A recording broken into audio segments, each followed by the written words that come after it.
Hi, today is April 30th, 2026. We are on the roof of the Cole family in Phoenix, Arizona. Current time is 1:55 in the afternoon. It is 87 degrees outside. We're going to be doing a repairability assessment on this area of the roof. We have the shingle marked out in X that we will use as our test shingle. We have the shingles surrounding it also numbered and marked out. 1 and 2 are directly beneath shingle book X. 3 is off to the left. 4 is off to the right. 5 and 6 overlap the nail strip of shingle book X and will need to be lifted to remove any fasteners that hold shingle book X in place.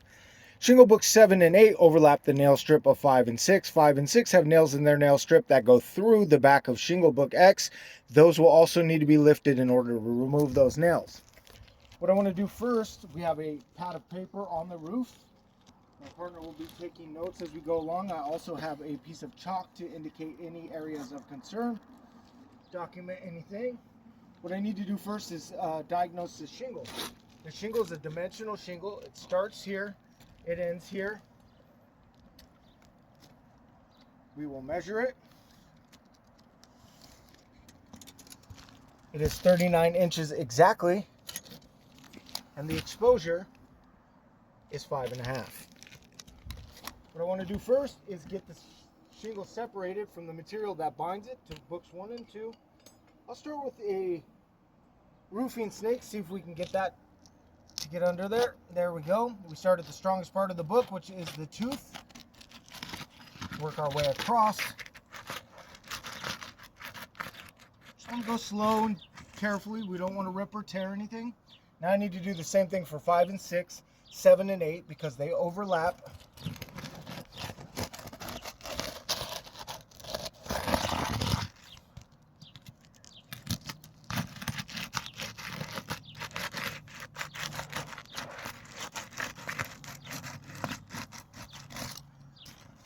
Perfect. Now for 7 and 8, start right here at the strongest part of the book.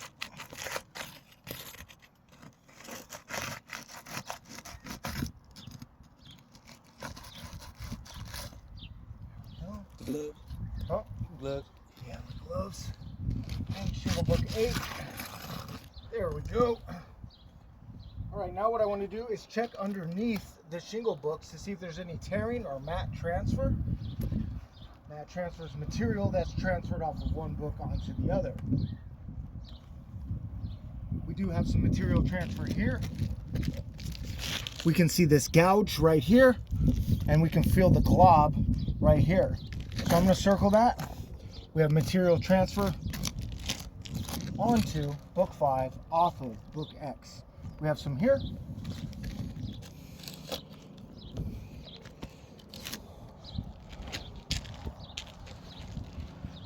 Book X feels good.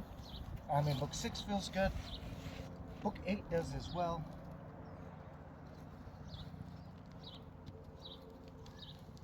And so does 7. Okay, so we'll proceed forward with the repair. Notating that material has been ripped off of book X onto book 5. These are the wrong gloves. I think I'll make them work. There we go. Now, what I want to do is remove any fastener that holds shingle book X in. Try to get over here. If you look closely, this nail has popped through already. I'll have to get that from underneath. This one is pretty deep as well. Let's see if other roofing snake I have, which is quite thin, maybe it can get under there and pull it out.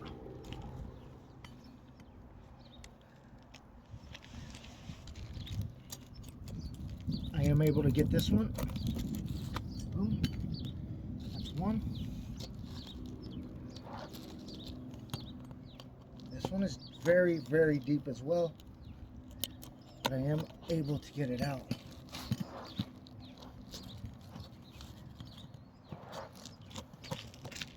This one is very deep as well.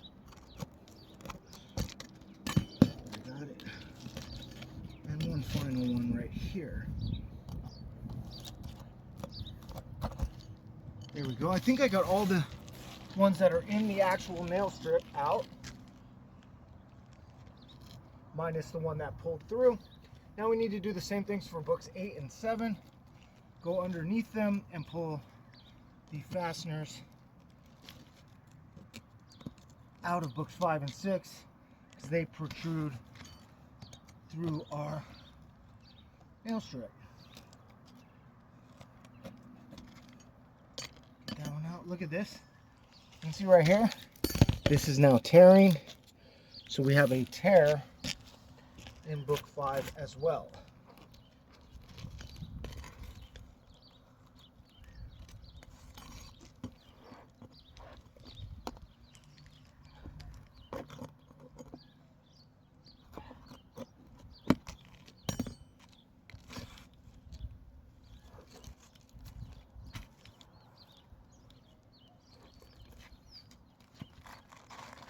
All right, we have our shingle book out. I'm going to take it, put it off to the side.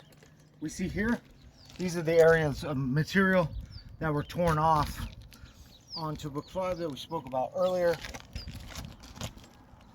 I'm going to measure this shingle. This shingle is 39 inch and a quarter by 13 and a quarter with a 6-inch exposure. Now what I want to do is investigate the underlayment to make sure that nothing impedes us from a reinsertion, that we have good underlayment. This is that nail we spoke about earlier that pulled through. I'll get that pulled out.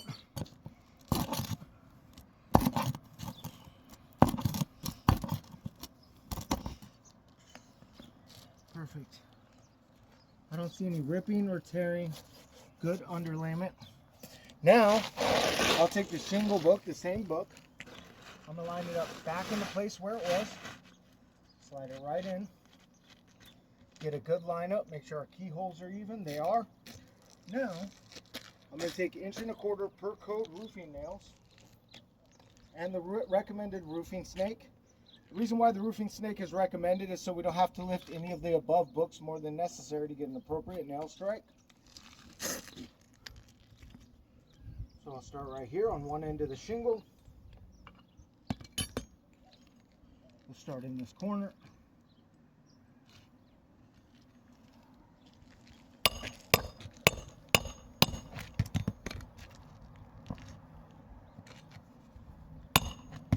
One.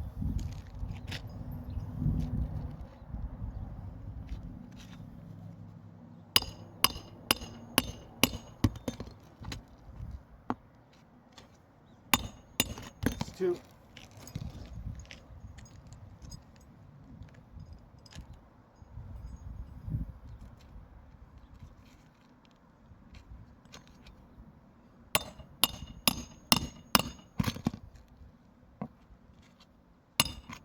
That's 3.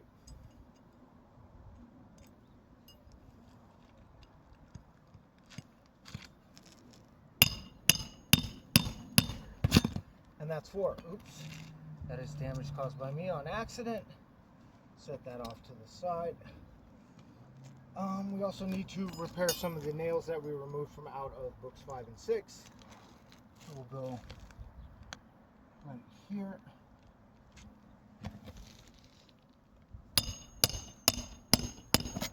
That's 1.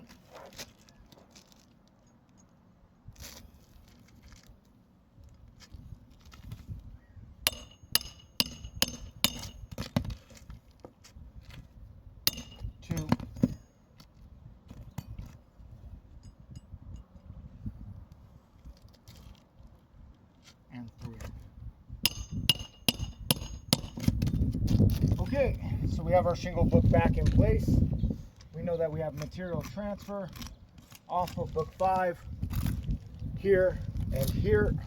Let's do an investigation of all the things that have taken place during the repair. We look at book 1. It is in good shape, not affected. We look at book 2. It is in good shape, not affected. We look at book 3. It is in good shape, not affected. Look at book 4, this minor little tear right here of the tooth. but otherwise not affected. Let's look at book 5.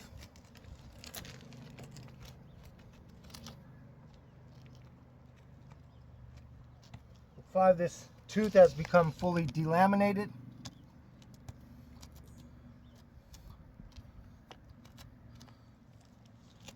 So book 5 has a delaminated tooth and matte transfer. This is now a damaged book and would need to be repaired.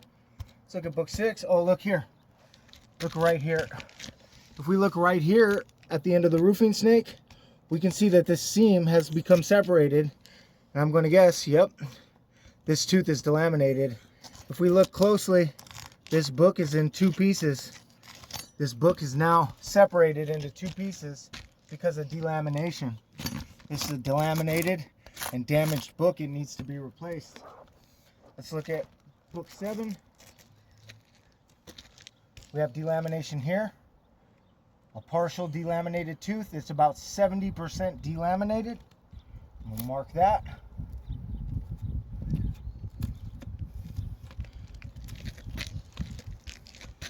So book 7 has this delamination right here. And book 8 right here. Got the same thing going on with this book. If we look closely right here, we can see that the seam is separating right here. This is separating at the seam. This is a damaged book and needs to be replaced. We have a count that 5, 6, 7, and 8 have all been drastically impacted by the removal of this shingle. I count that at least 3 need to be replaced. 5, 6, and 8 would need to be replaced because of this one removal and reinsertion. I have a count that leaves me that 4 out of 8 shingles are affected by the repair, and because of that count, I do deem this roof irreparable.